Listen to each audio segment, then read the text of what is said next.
ಸಹನೆ ಸ್ವಾಭಿಮಾನ ಅಪರೂಪವೇ.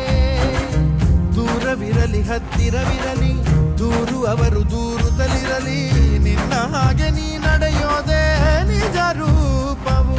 ಕಣ್ಣೀರಿಗೆ ಕಣ್ಣಲ್ಲಿ ಸ್ಥಳವಿಲ್ಲ, ನಿನ್ನ ರೆಪ್ಪೆಯ ಕಾವಲು ಇರುವಾಗ ನೆತ್ತರಿಗೆ ಮಣ್ಣು